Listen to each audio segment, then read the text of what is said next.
औज़ु बिल्लाहि मिनश्शैतानिर्रजीम बिस्मिल्लाहिर्रहमानिर्रहीम। मौला कायनात हज़रत अमीरुल मोमिनीन अली इब्न अबी तालिब अलैहिस्सलातु वस्सलाम के मजमू कलाम नहजुल बलागा के दूसरे बाब में 53 नंबर पर अहदनामे का छठा हिस्सा। मौला जनाब मालिक अश्तर को तहरीर फरमा रहे हैं। जिन्हें आंखें देखने से कराहत करती होंगी, लोग उन्हें हकारत से ठुकराते होंगे, तुम उनके लिए अपने किसी भरोसे के आदमी को जो खौफ खुदा रखने वाला और मुतवाज़े हो मुकर्रर कर देना कि वो उनके हालात तुम तक पहुँचाता रहे। फिर इनके साथ वो तर्ज अमल इख्तियार करना जिससे क़यामत के रोज़ अल्लाह के सामने हुज्जत पेश कर सको, क्योंकि रैयत में दूसरों से ज़्यादा ये इंसाफ के मोहताज हैं। यूँ तो सब ही ऐसे हैं कि तुम्हें उनके हकूक़ से ओहदा बरा होकर अल्लाह के सामने सुरखरू होना है। और देखो, यतीमों और साल खुर्दा बूढ़ों का ख्याल रखना कि जो ना कोई सहारा रखते हैं और ना सवाल के लिए हाथ उठाते हैं, और यही वो काम है जो हुकाम पर गिरा गुजरा करता है। हाँ, खुदा उन लोगों के लिए जो उकबा के तलबगार रहते हैं उनकी गरानियों को हल्का कर देता है और उसे अपनी ज़ात पर झेल ले जाते हैं, और अल्लाह ने जो उनसे वादा किया है इसकी सच्चाई पर भरोसा रखते हैं।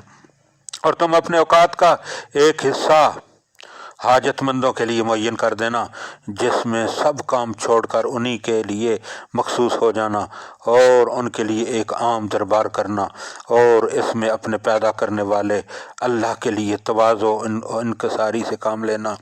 फौजियों निगहबानों और पुलिस वालों को हटा देना ताकि कहने वाले बेधड़क कह सकें, क्योंकि मैंने रसूलुल्लाह सल्लल्लाहु अलैहि वसल्लम को कई मौक़ों पर फरमाते सुना है कि मैं इस कौम में पाकीज़गी नहीं आ सकती जिसमें कमज़ोरों को खुलकर ताकतवरों से हक नहीं दिलाया जाता।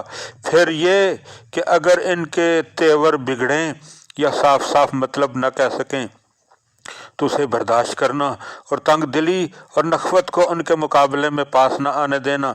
इसकी वजह से अल्लाह तुम पर अपनी रहमत के दामनों को फैला देगा और अपनी फर्मा बरदारी का तुम्हें ज़रूर अजर देगा। जो हुस्न सलूक करना, इस तरह के चेहरे पर शिकन ना आए, और ना देना तो अच्छे तरीके से कि उज़र ख्वाही कर लेना। फिर कुछ अमूर ऐसे हैं जिन्हें खुद तुम ही को अंजाम देना चाहिए। उनमें से एक हुकाम के इन मरासलात का जवाब देना है जो तुम्हारे मुंशियों के बस में ना हों। एक लोगों की हाजतें जब तुम्हारे सामने पेश हों और तुम्हारे अमले के अरकान उनसे जी चुराएं तो खुद उन्हें अंजाम देना है। रोज़ का काम उसी रोज़ ख़त्म कर दिया करो, क्योंकि हर दिन अपने ही काम के लिए मखसूस होता है, और अपने औकात का बेहतर व अफजल हिस्सा अल्लाह की इबादत के लिए ख़ास कर देना, अगरचे वो तमाम काम भी अल्लाह ही के लिए हैं, जब नीयत बखैर हो और उनसे रैयत की खुशहाली हो। इन मखसूस अशगाल में से कि जिनके साथ तुम खलूस के साथ अल्लाह के लिए अपने दीनी फरीज़े को अदा करते हो, इन वाजिबात की अंजाम दही होना चाहिए जो उसकी ज़ात से मखसूस हैं। तुम शब रोज़ के औकात में अपनी जिस्मानी ताकतों का कुछ हिस्सा अल्लाह के सुपुर्द कर दो, जो इबादत भी तकर्रुब इलाही की गरज से बजा लाना ऐसी हो कि ना उसमें कोई खलल हो, ना कोई नक्स, चाहे इसमें तुम्हें कितनी जिस्मानी जहमत उठाना पड़े।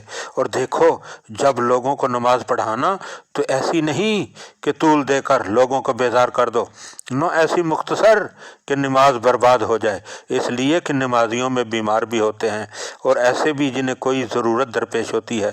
चुनांचे जब रसूल सल्लल्लाहु अलैहि वसल्लम ने यमन की तरफ रवाना किया तो मैंने आपसे दरियाफ्त किया कि इन्हें नमाज किस तरह पढ़ाऊँ, तो फरमाया जैसी इनमें सबसे ज़्यादा कमज़ोर हो नातवा की नमाज हो सकती है, और तुम्हें मोमिनों के हाल पर मेहरबान होना चाहिए।